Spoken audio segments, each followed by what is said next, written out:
Hello, I'm Paul Briley, and you're listening to Off the Comma. I'm a human who cares about supporting other humans. On this podcast, we explore all facets of what it means to feel stuck in life.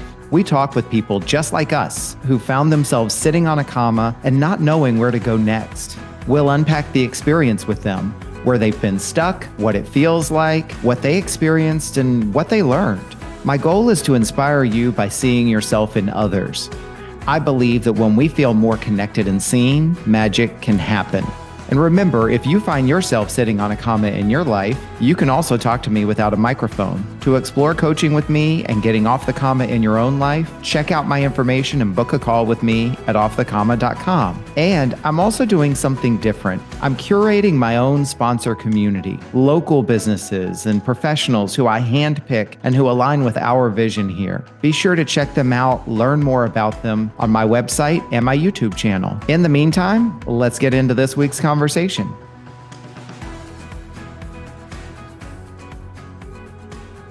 And we're back with another episode of Off the Comma. And wow, I can't believe we are on episode 89 at this point. We're approaching our almost 2-year mark next month. And what a journey it's been, and what an amazing community we've built of, I call us storytellers, but, amazing individuals who are sharing their experiences with life and with being stuck and getting unstuck, and however they define the metaphor of being on a comma and getting off the comma. So this week is no exception. I am talking with Lori Rogers, and she's new to my circle and new to my sphere of influence. And I'm very much looking forward to getting to know her through her story today, and very excited to be able to give her space to share that story with all of you. So I'm going to stop rambling. Lori, I'm going to turn it over to you. Why don't you introduce yourself and tell us, how would you like to be known, and what else would you like for us to know about you? Oh, thank you, Paul. It's great to be here on this beautiful sunny day. I am a married mom of 3. And in particular, I have 3 amazing, successful, terrific kids. In particular, my middle son was diagnosed with autism at 2.5. He's 34 now, and he's a non-speaker. And we've just discovered a new way of communicating with him, which is a whole new ball of wax for us. And I'm a fierce advocate for this in particular communication method, and for non-speakers, which there are millions of them across the world. I'd like to be known as someone that inspires people and wants to teach people to improve their life and help themselves improve their lives the way I helped relieve myself of the stress and the worry and the fear of that I was feeling. Nice. The description of inspiring and releasing really resonates with me, especially when you're talking about, relief for myself, and relieving stress and relieving fear. Boy, those are really messages that resonate right now at the time that we're recording this podcast. And so, yes. Who knew? Yes. I'm looking, I know. Well, I think they're kind of universal themes too, right? Yes. In human terms. So I'm looking forward to hearing how that shows in your story. What else would you like for folks to know about you in terms of interests, or what you do, or whatever is important for you to share? Yes. So I am, like I said, with our we have, Neil and I, my husband, own a promotional products company called Rogers Marketing. And we do all kinds of corporate swag, from, online stores, awards, incentive programs, fulfillment. We've done that for almost 30 years. No, like 27 years. And it's fun. It's different every day. I love helping my clients. I feel like I'm a consultant to them, not a salesperson per se. And I love figuring out what's your pain point? What's your problem? What's your issue? All right, let's find something to fit this, this event that you're doing. What's really interesting right now, which I'm learning more and more about, is everyone is asking, not everyone, many people are asking for USA made product. So what is so cool to me is like, oh yeah, we've had suppliers making bags, water bottles, frisbees, pens, apparel, you name it, for years and years, but no one was paying attention. And now people are paying attention and they are asking for it. I'm like, oh, cool. Yes, you can get that. over here, made in New Jersey, made in Texas, made in California, made in New York, whatever. So I love that. That's really fun to learn all about Yeah. that. And like I said, every day is different and it's exciting and fun. We also have a business called Positive Activity, which is like my little baby, my child, and that is what inspires me and jazzes me up every day to be able to teach, to be able to mentor, to be able to talk about it and how, because I didn't know this information. So when I was younger, and I want every youngster to know. I mean, especially entrepreneurs, young moms and dads too, but it's moms tend to take on, how do I say it? Just more. And then it because we're doing all of the, especially if you're a working mom outside of the home and coming home and being, the mom. So to help deal with that stress, worry, anxiety, I feel like I didn't have the tools, so I like to teach them to other people. Nice. Yeah. Well, I'm looking forward to hearing more about that. I'm going to assume that shows up in your story a little bit. And so let's kind of move in the direction of your story. In a minute, I'll ask you the 5 questions. You and I haven't talked in advance about what you're going to be sharing today. But before we get to those questions, one of the things, Lori, that I like to do with every guest is for you, as you think ahead to the next 40, 50 minutes or so that we're going to be talking, what intention would you have for yourself in sharing your story today? The intention for myself would be, as always, to stay, which I've tried to do every day, is stay calm and at peace and know all good things are coming to me and to stay open to all of the things that are flowing to me every day. To be as descriptive and as authentic as I can. Yeah. I support your intention and my intention, which is to be able to create a space for you to be able to share your story today so that you can accomplish that. And that in hearing your story, people out there some folks will be able to see a little bit of themselves in you and your story, and they'll feel a little bit more connected, a little less alone. And in the best of cases, feel a little bit more inspired and or empowered to go out and do something they've been wanting to do.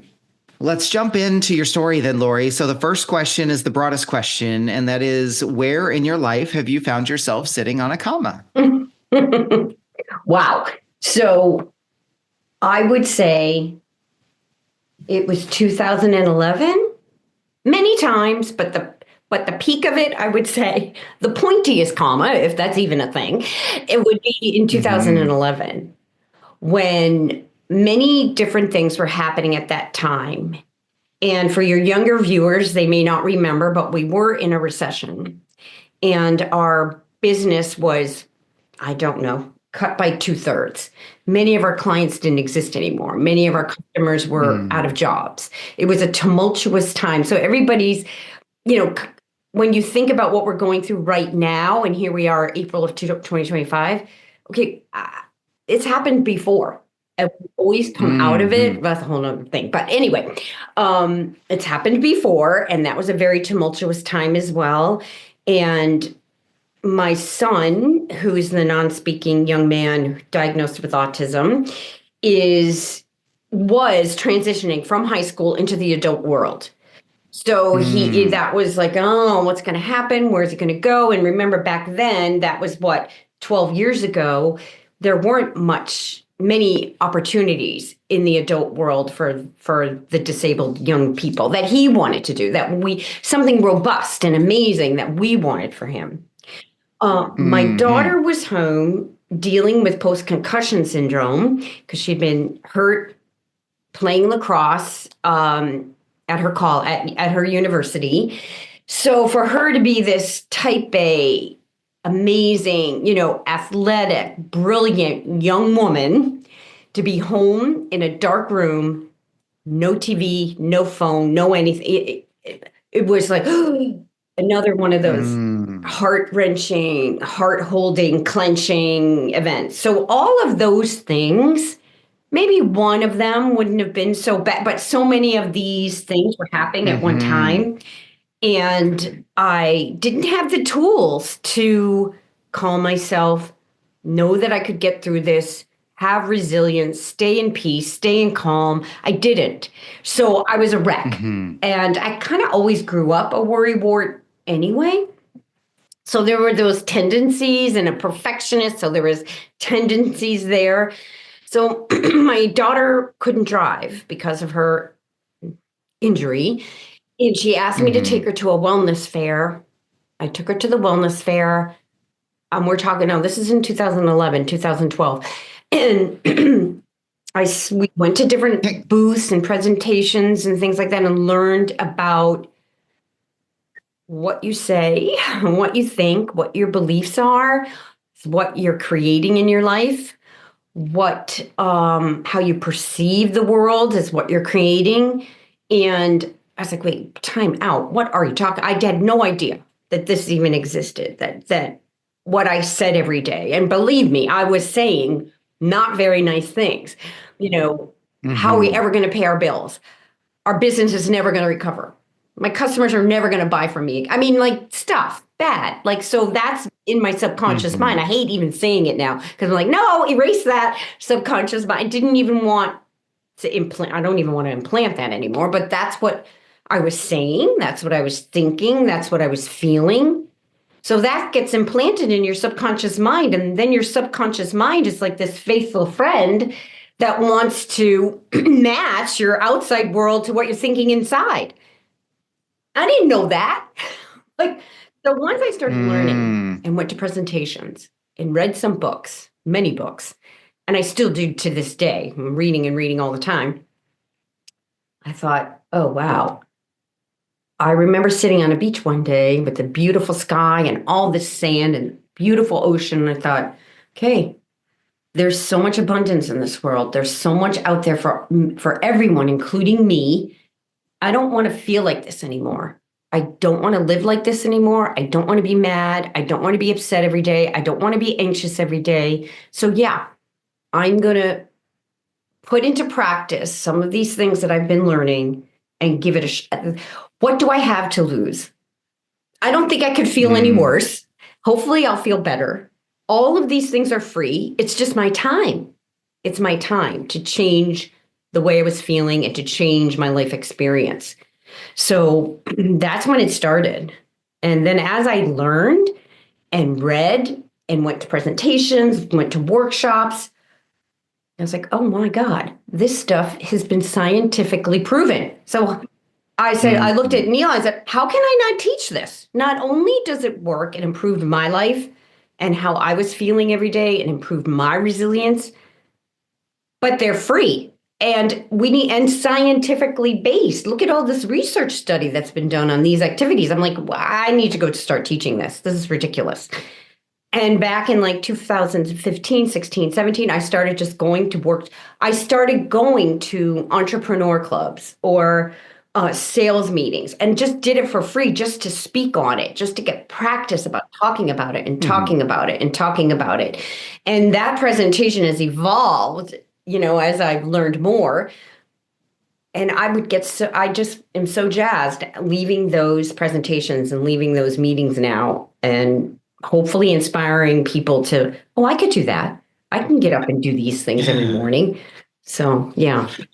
Lori, I'd love to jump in if I could. A couple of things to kind of reflect and also to ask for a little bit more, you know, to dig a little deeper on.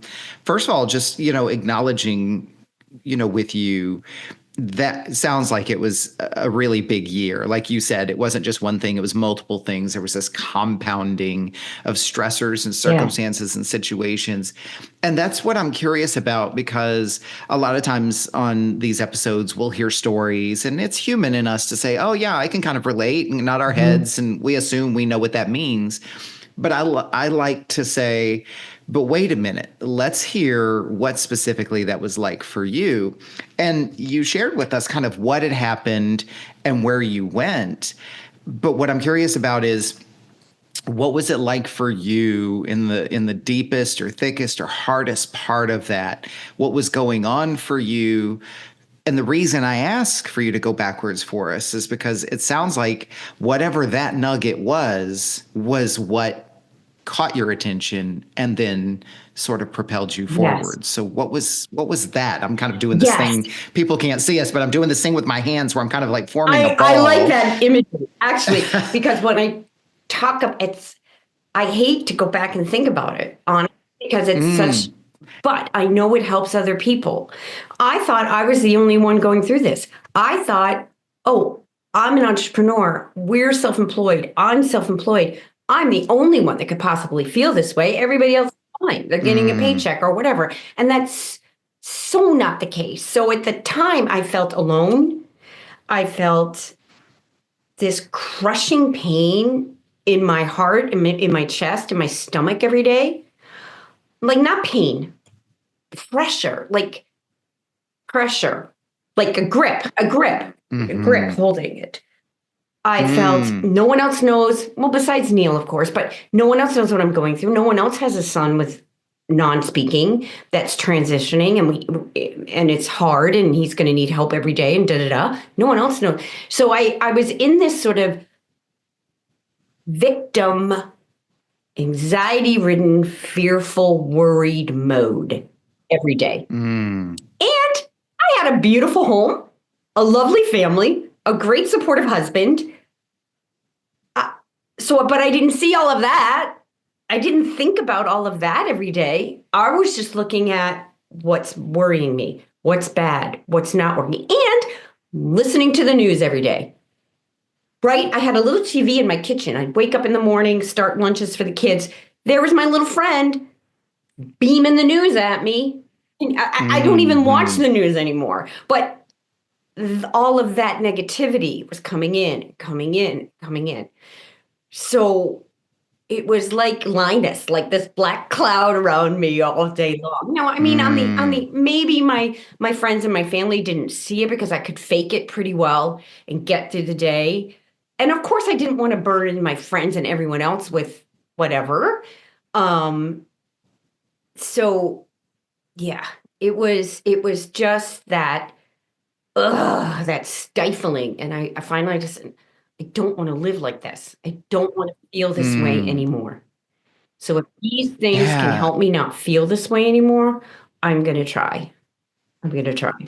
I I appreciate you sharing that with us because, you alluded to earlier as you were sharing about, kind of traditionally being a worry wart. And of course, this situation, was worry inducing. And now you shared with us, it wasn't just the pressure and stress of these kind of multiple problems around you and in your family and in your home that needed to be solved, but the way it made you feel, the isolation, the pressure, the anxiety, all of these things. And what I heard you kind of punctuate that description with was, I just couldn't keep doing this. And so it sounds like there was this point, or maybe it was more than just a point. It was this sense of, this is too much, and correct me where I'm misstating, but this sense of like, I can't keep going on this way and I've got to do something. Absolutely. But I came to that decision after I had learned these things that I had learned, through reading and presentations in the wellness fair, started that. I feel like if I didn't go there, I wouldn't be here with you right now. If I didn't go to that event with my daughter, if I didn't pick up a book and I was open to it. For some odd reason, I picked up these books. I went to the presentations. I listened to what they were saying, and things like, I am worthy. I all good things are coming to me. You just have to be open to it. Changing your perspective every day. Appreciating what you do have every day. Like, all of these things I learned, like, oh, well, that makes total sense. Okay, I'll try to do that. Took me a while. I mean, I can remember trying to start meditating. I could do 30 seconds at a time. And that was tough. So, it evolved, and it was a practice, and I had to work at it every day, but I was committed. Once I decided, I said, okay, I'm going to try this.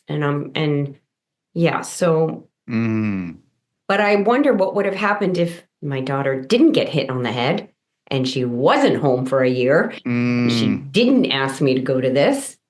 There's, shall I say there right. was a reason for everything? I don't know. Like, maybe.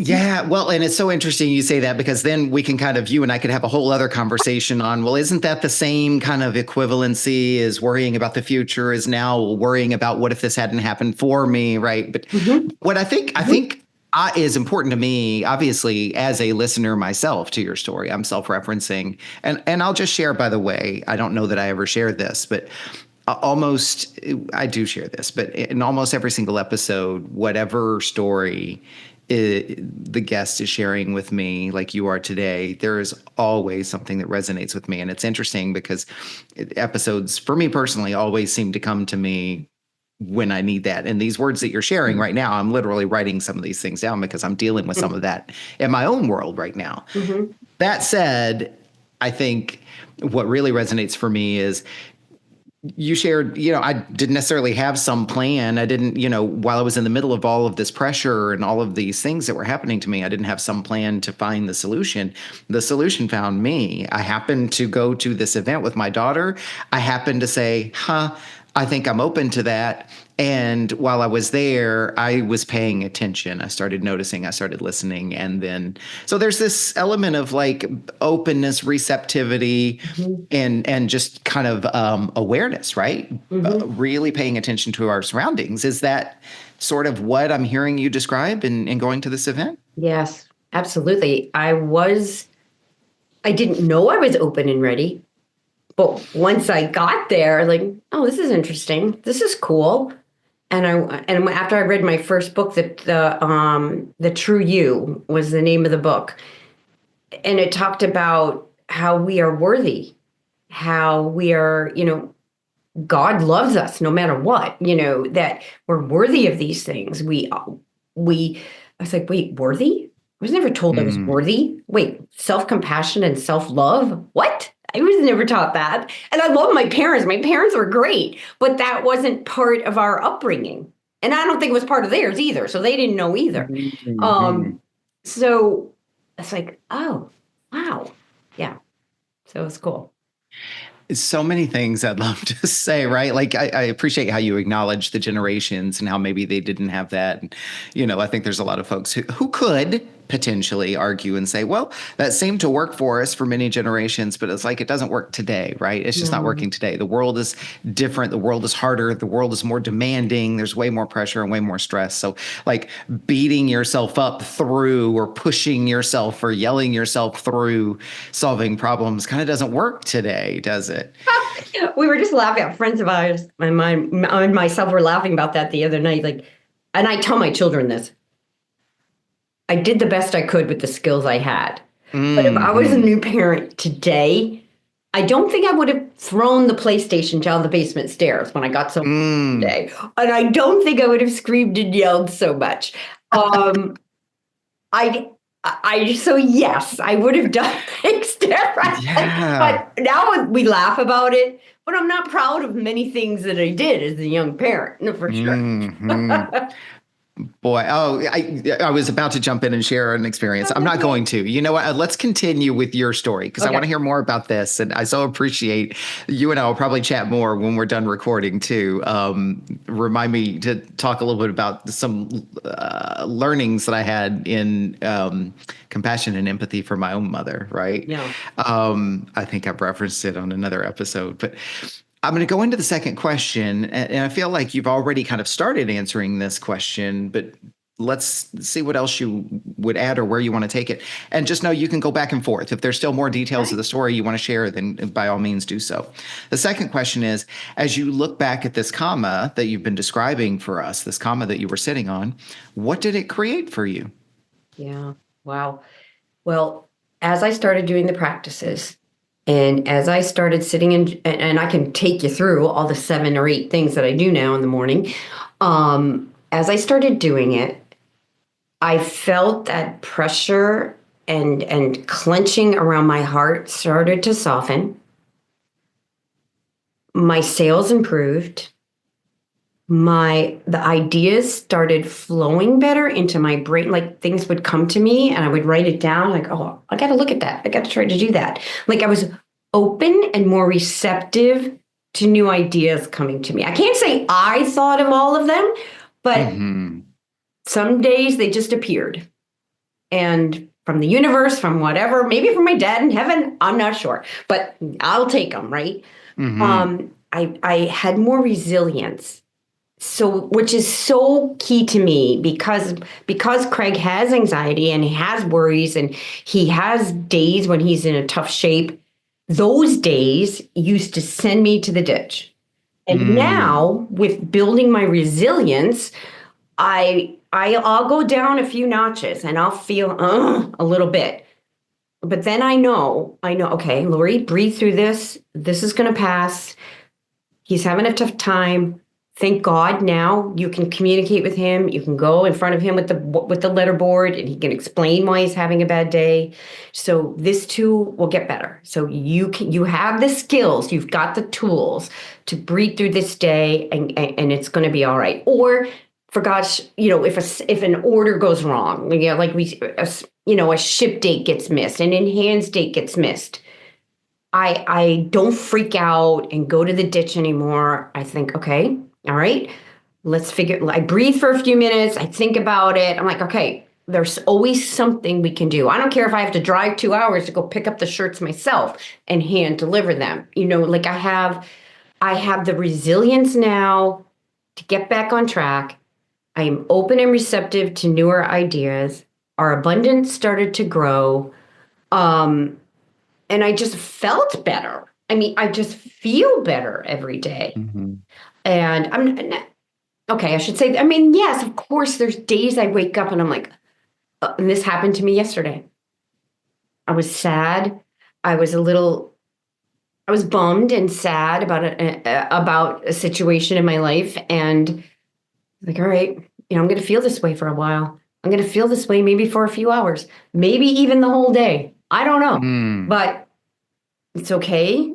And I'll get through this. I'm going to process it. I'm going to let it pass through me. I'm going to move my day forward with this as well. And so I just look at it in a different way instead of being mad at the bad feelings or resenting them. I just say, okay, I'm accepting this right now. I'm a human. I have emotions. It's okay. And it will pass, but I'm not going to stifle it down anymore. And I'm not going to shove it down as if it doesn't exist and just process it. So there's many different things. And it's not just the material. Yes, of course, it's great to have a robust business and to have more abundance in your life. But to me, the more important piece was feeling better and better, having higher resilience. So when things do happen, I can get back up. Living more joyfully and more optimistically, even though I know over here stuff is going on every day. But I choose to just know that and stay here in my path and stay here in a more positive and loving and compassionate way. Because to me, all of our energy is connected. And for me to raise up my family, my community, my world, I have to stay higher. And I truly believe all of our energy is connected. So for me to be in the ditch with everybody all day doesn't do them any good. It certainly doesn't do me any good or my family any good or my community any good. So I choose just to stay higher and lighter and brighter as much as I can. And to me, that helps everyone else. What I noticed too about what you're sharing is you talk about resilience, and it seems like there's also an element of like rebound and recovery there from your own reactions and responses to things that show up in your life, right? Yeah. Feelings, emotions, worries, et cetera. And what I'm hearing you say, again, correct me if I'm wrong, is what you've learned doesn't make problems go away. It changes how you see them, experience them, react to them, respond to them. Oh my gosh, that's beautifully said. I couldn't have said it any better. Mm, No, it does not make problems go away. But what I have control of is how I react to them. mhm. You said it perfectly. Yes. I think I might be saying that for myself too. No, I believe in like, bring them on, right? Mm, Like, no, I have the skills now to assess it better and to react better. Yeah. yeah. The third question in our 5 questions might feel like it's kind of asking the same thing, but I don't believe it does. So, what else would you add when I ask you the third question, which is what have you learned about yourself as a result of sitting on this comma? Or you could even say, what am I learning about myself? Oh, wow. What I'm learning about myself and what I've learned is, and I'm still teaching myself this, that Mm-hmm. I am worthy of all coming to me. Because some days I'll have something or I'll get something or something wonderful is going to happen. And I'm like, oh wait, am I worthy of that? Should I share that with people? Do I still have this, that kind of thing? So I'm learning to feel more worthy and acceptance of all this great stuff that is flowing to me and happening to me. Um, I've learned that I can speak in front of a crowd, that I Mm, can write, that I can speak, that I can be an advocate for my child. And really, the one thing I've learned, for gosh sakes, I'm over 60 years old now, and I'm finally learning mm. that I don't care what people say. No, okay, how do I say this in the correct way? I've Well, say stopped. say it how it feels to I'm going you, to how say it it the way it matters to feels you. to me. I Yeah. stopped caring about people criticizing me or questioning Mm, me or whatever because of what maybe I post on Instagram or I say in a workshop or I say because what I've learned is about myself and other people, we're all on our own journey. We're all on our own path to discovery, to life, to evolving in different ways. Some are, some are not, but everyone is on their own path with their own soul's journey. And if someone has to say something negative or not so nice, I said, okay, well, but that's just part of their space. And I don't have to take that on. I can still stay in my good feeling place, even though someone may not agree with me, right? Or mm, even though they didn't like my makeup look that day or whatever. For mm. instance, one of my very first podcasts, my mother calls me, she goes, Lori, I think you should have put mascara on for that interview. I'm like, oh my God, Mom. Like, Mm. so like little things like that. Like, I just stopped.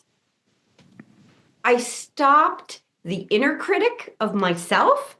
All Hmm. right, not entirely. I'm getting there, but like rewired that inner critic so that I can also rewire that outer critic, as someone else, that outer critic. So that inner critic, oh, for God's sake, we have such strong egos, right? That want to keep us safe, that want to keep us where we are, that want to keep us in the same emotion we had every day of our lives. And it's up to us to say, thanks. Thank you, ego, for keeping me safe. I know you think you are, but I don't need you anymore. And Hmm. I can change the way I think about myself and my world. I don't need your safeness anymore. So Hmm. Hmm. learned more about that as well, which I didn't even know that. Like oh, I look terrible in this dress. Oh, my hair looks like a mess. Oh my gosh, my skin has wrinkles. Da, da, da. So I just cut it all out. I'm like, no, I'm not saying that anymore. Hmm. Yeah. It's a big leap, isn't it, Yes. from how you described yourself earlier in your story today, about being a worry wart and that sort of thing. Like, Hmm. it's not that the worry doesn't come up from time to time or what have you, but it's not really a defining characteristic or trait anymore. Is that fair? Right. Exactly. Yeah. Lori, question 4 is, what has changed for you as a result of sitting on this comma? My perspective on life has changed a lot By that, I mean when things happen, when I get kicked off my nice fairy wary cloud over here, I think of it as, okay, how is this event, this problem, this challenge, this worry happening for me, not to me?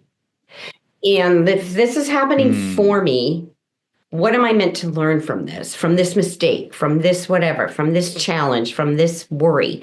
What am I meant to learn? And honestly, it's hard to do when you're in the middle of the storm, when you're in the middle of the challenge.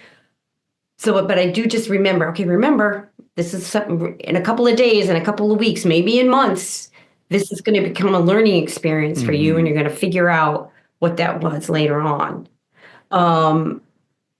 So I feel like that's changed a lot as my perspective. Yeah, it sounds like it. And kind of selfishly self-referencing, as you share that, I reflect on, how often do I ask myself, what could I learn from this, or how could this end up being for my best interest or my higher good? And so I believe that I do practice those things, if not consistently, at least I'm aware of these things and thinking these thoughts when bad things happen or what have you. But it is interesting, totally self-referencing here, not making this about your story at all, but even in that process, how often I realize that I walk through the world expecting and assuming that things are just supposed to be easy. And so hearing you share, that sort of mental debrief, if you will, or, reflecting on how things can serve me and help me, these are good practices for myself and hopefully for others as well. I'll leave that for them to decide. But also asking the question, it's like, well, what was my expectation in the first place? That this was not supposed to happen, that it was supposed to be easy, it was supposed to be comfortable, right? So those are questions I'm taking away. Nice. That's beautiful. That's very cool. Also, I feel like when something happens or a challenge comes up, and you say, okay, well, this is not what I want. What is it? So it gives you the contrast of what you do want. I don't want my client to be unhappy. I don't want these jackets to not fit everyone. So now I know what I do want. Every order to be perfect and amazing and wonderful. So if that's what I really want, then I've got to figure out a way to make the check marks I need to make sure that always happens in every case. So to me, every mistake, every failure to me is a learning experience. And that's the way I look at them now. So yes, things happen. Things happen every other day, for crying out loud. And now I look at it as, okay, this is going to be a learning experience. I might not learn it today or tomorrow, but it's going to get learned in the next couple of weeks, couple of days, or whatever it is. Sometimes it's a year. Who knows? But I love how bluntly you put that too. Like, it's going to get learned. It's going to get learned. One of these days. That's going to be a hashtag. So, and then I also learned and also realized that I grew up believing that, you get good grades, you get into a good college, you get a good job, then you're going to be happy. You make a lot of money, then you're going to be happy. You have this house you want, then you're going to be happy. What I learned is all of the research shows that that's not the way our brain works. Our brain works in the total opposite direction. Get happy, get more optimistic, have more joy in your life. Then those things you want come to you. So it's the process of manifestation. It works in the opposite way than we think. Our joy level works in the opposite way than we think. And I didn't know that either. Like, oh, wow, that is a great way to think about it. So. Yeah. Let me ask the fifth question. And that is, Lori, what does getting off the comma look like for you? It's a sense of peace. It's a sense of calm. I wake up every day eager to start my day. 5, 4, 3, 2, 1. I jump out of bed, read my little positive statement, go to the mirror and say something wonderful and amazing to myself. I'm enthusiastic in greeting the day. I teach myself and tell myself great things are happening today. Abundance is flowing to you. Um, it's just, I have more productive days. I feel better, a sense of ease and calm. And then when those days come where I'm not at ease and calm, like, okay, I know I can get back up there. Walk out in nature, meditate for a Mm. bit, go exercise. And if none of that works, tomorrow's a new day, yeah.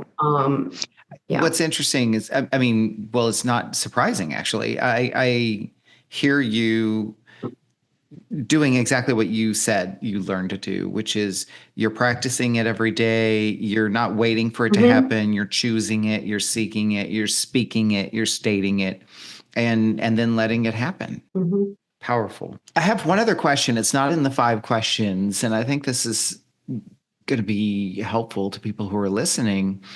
You shared earlier on, I could have dug into this sooner, that after you had gone to this fair and you had started learning these things and you started doing more research and studying and reading more and so forth and practicing, you said then you went out and you started speaking to other people about it.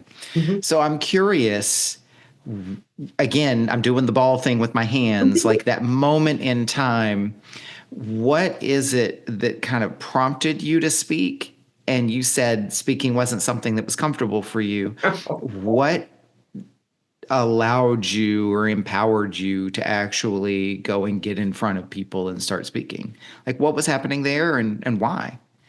Well, the first few events I did were with friends, and my sister had a sales team, and I did it for her sales team. So it was kind of comfort crowd. So that was one thing. Mm-hmm.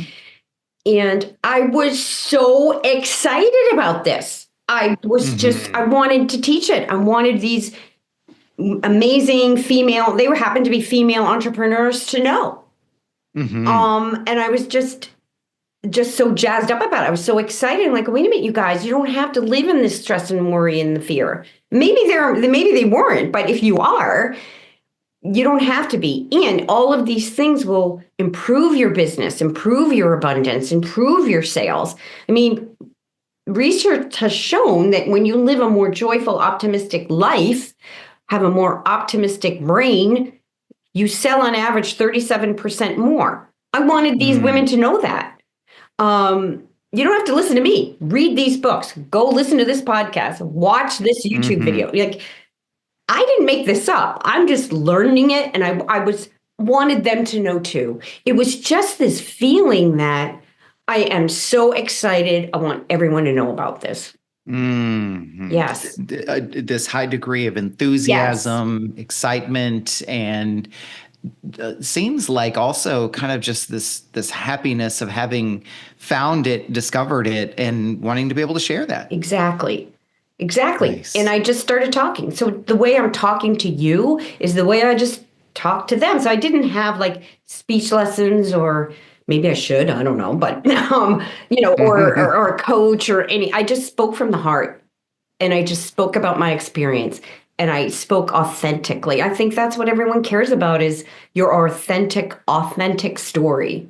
Life isn't peaches Hmm. and cream every day, but now I've got these practices to get through those non peaches and cream days. Yeah. Yeah. Well, I mean, that really does tie in with the fifth question and what you shared with us, which is if part of your practice is speaking to yourself every day and speaking this happiness and wellness into existence, then when you're speaking to others, you're doing the same thing, right? So Yeah. nice. So, Lori, obviously, there's so much more that we could talk about, and yet all podcasts must come to an end. I don't know why I started using that phrase the last handful of episodes, but um, I just so appreciate you coming and sharing your story with us today. And for folks who may want to connect with you or hear more or maybe talk to you about their experience or what have you, where can people find you? I'll of course put all your links in the show notes so you don't have to explain all the URLs or anything, but like Great. Thank you. where can people look you up?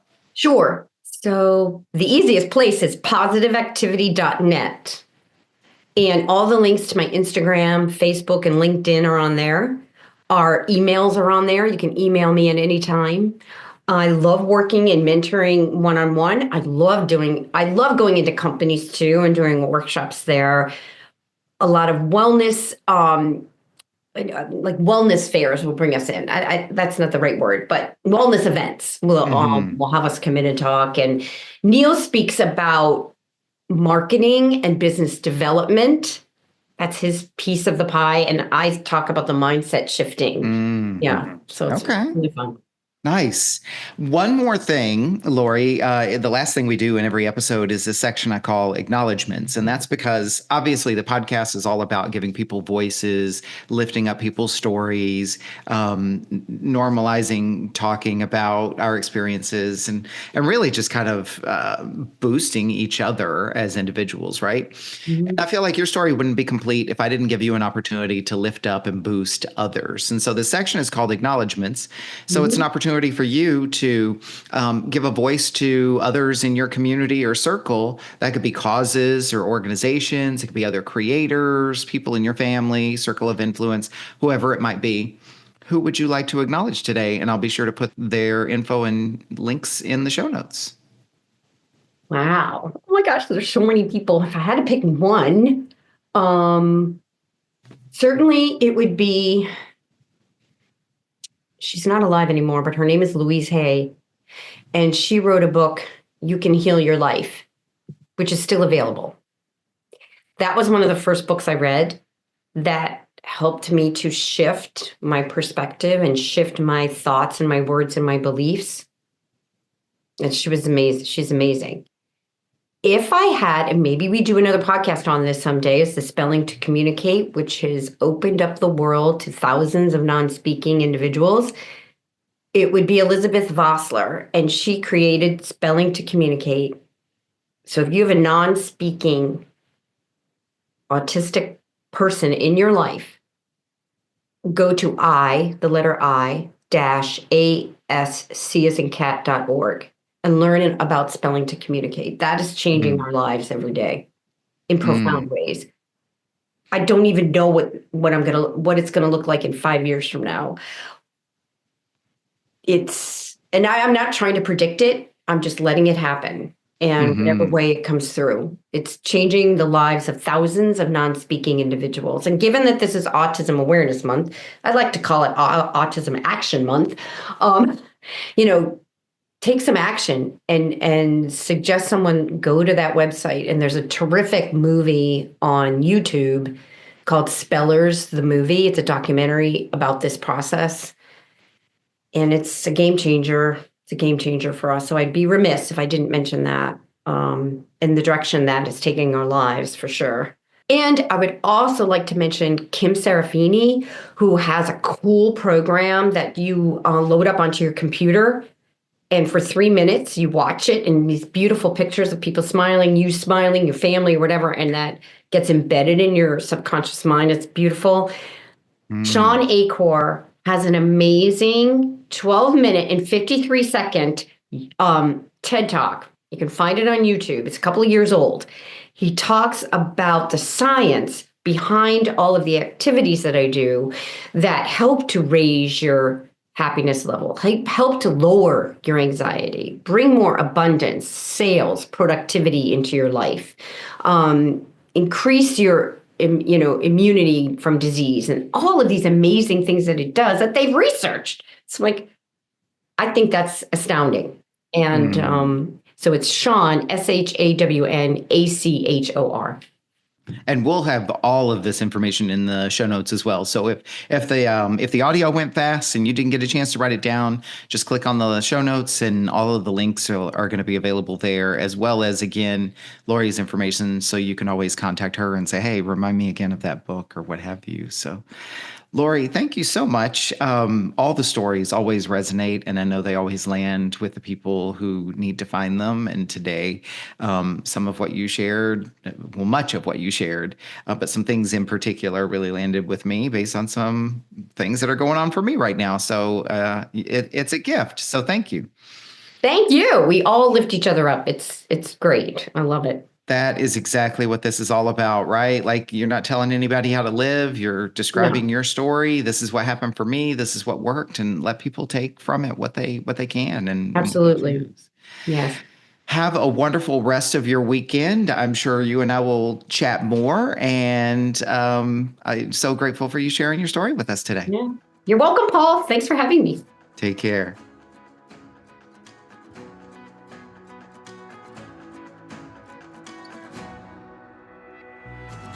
What an honor it is for me to witness these powerful stories. I hope you feel the same way too. Think about what you learned from this conversation. What stood out for you? What challenged you?